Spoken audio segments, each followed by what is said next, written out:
പ്രിയമുള്ളവരെ, വണക്കമാസ ജപം 3-ാം ദിവസം. പരിശുദ്ധ കന്യകാമറിയത്തോടുള്ള ഭക്തിയിൽ ഈ വണക്കമാസത്തിലെ 3-ാം ദിനത്തിലേക്ക് നാം പ്രവേശിക്കുമ്പോൾ നമ്മളിന്ന് പ്രത്യേകമായി ധ്യാനിക്കുന്നത് മറിയത്തിൻ്റെ ദൈവമാതൃത്വം എന്ന വലിയ രഹസ്യത്തെക്കുറിച്ചാണ്. കത്തോലിക്ക സഭയുടെ വിശ്വാസ പ്രമാണങ്ങളിൽ ഏറ്റവും പ്രധാനപ്പെട്ടതും വിശ്വാസികൾക്ക് ഏറെ ആശ്വാസം നൽകുന്നതുമായ ഒരു സത്യമാണ് മറിയം ദൈവത്തിൻ്റെ അമ്മയാണ് എന്നത്. ലോകരക്ഷകനായ ഈശോ മിശിഹായെ ഗർഭം ധരിക്കാൻ ദൈവം തിരഞ്ഞെടുത്ത നിർമ്മലമായ പാവനാലയമായിരുന്നു മറിയം. കാലത്തിൻ്റെ പൂർണ്ണതയിൽ തൻ്റെ ഏകജാതനെ ഭൂമിയിലേക്ക് അയക്കാൻ ദൈവം തീരുമാനിച്ചപ്പോൾ അതിനായി തിരഞ്ഞെടുത്തത് നസ്രത്തിലെ ഒരു സാധാരണ ഗ്രാമീണ പെൺകുട്ടിയെ ആയിരുന്നു. മറിയത്തിൻ്റെ ആന്തരികമായ പരിശുദ്ധിയും ദൈവത്തോടുള്ള അവളുടെ അചഞ്ചലമായ വിശ്വാസവുമാണ് അവളെ ഈ വലിയ പദവിക്ക് അർഹയാക്കിയത്. ദൈവം മനുഷ്യനായി പിറക്കാൻ തിരഞ്ഞെടുത്ത വഴി മറിയമായിരുന്നു എന്നത് അവളുടെ മഹാത്മ്യത്തെ വിളിച്ചോതുന്നു.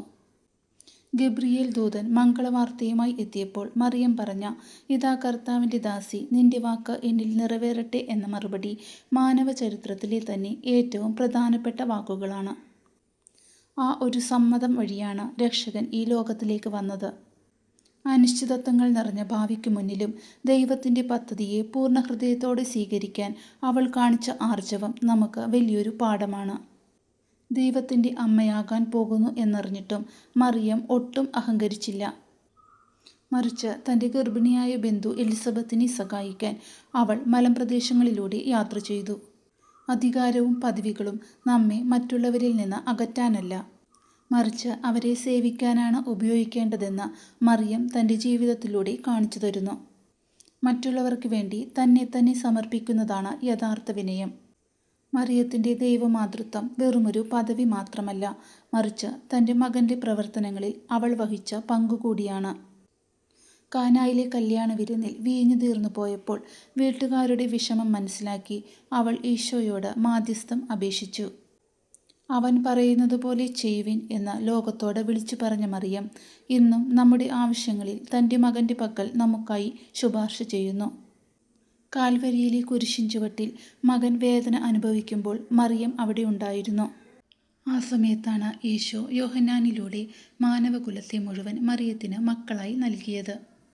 അന്നു മുതൽ മറിയം വിശ്വാസികളുടെ മുഴുവൻ അമ്മയായി മാറി.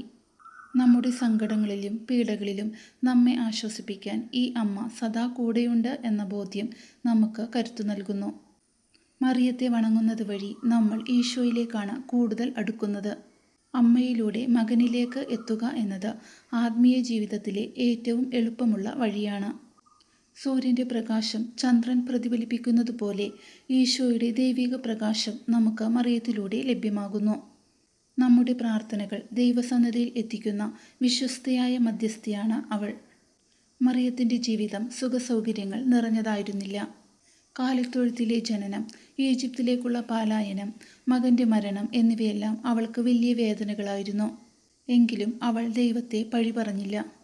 പകരം സകല കാര്യങ്ങളും തൻ്റെ ഹൃദയത്തിൽ സംഗ്രഹിച്ച് ദൈവഹിതത്തിന് കീഴടങ്ങി. പ്രതിസന്ധികളിൽ തളരാതെ നിൽക്കാൻ മറിയം നമുക്ക് പ്രചോദനമാണ്. ഈ വണക്കമാസത്തിൽ നാം ധ്യാനിക്കുന്ന കാര്യങ്ങൾ നമ്മുടെ പ്രവൃത്തികളിൽ കൊണ്ടുവരണം. അഹങ്കാരം വെടിഞ്ഞ് വിനയത്തോടെ പെരുമാറാനും മറ്റുള്ളവരുടെ സങ്കടങ്ങളിൽ ഓടിയെത്താനും നമുക്ക് സാധിക്കണം. ദൈവത്തിൻ്റെ ഇഷ്ടം നമ്മുടെ ജീവിതത്തിൽ എപ്പോഴും നടക്കട്ടെ എന്ന പ്രാർത്ഥിക്കാനുള്ള കൃപയ്ക്കായി നമുക്ക് അമ്മയോട് അപേക്ഷിക്കാം. ദൈവമാതാവായ പരിശുദ്ധ കന്യകാമറിയമേ, ഈ 3-ാം തീയതിയിൽ ഞങ്ങൾ സമർപ്പിക്കുന്ന പ്രാർത്ഥനകൾ സ്വീകരിക്കണമേ. ഞങ്ങളുടെ കുടുംബങ്ങളിൽ സമാധാനവും സന്തോഷവും നിറയ്ക്കണമേ. അങ്ങയെപ്പോലെ നിർമ്മലമായ ഹൃദയത്തോടെ ജീവിക്കാനും ഈ ലോകത്തിലെ പരീക്ഷണങ്ങളെ അതിജീവിക്കാനും ഞങ്ങളെ സഹായിക്കണമേ. അങ്ങയുടെ മാധ്യസ്ഥത്തിലൂടെ ഞങ്ങളെ ഈശോയുടെ പക്കലേക്ക് കൂടുതൽ അടുപ്പിക്കണമേ. ആമേൻ.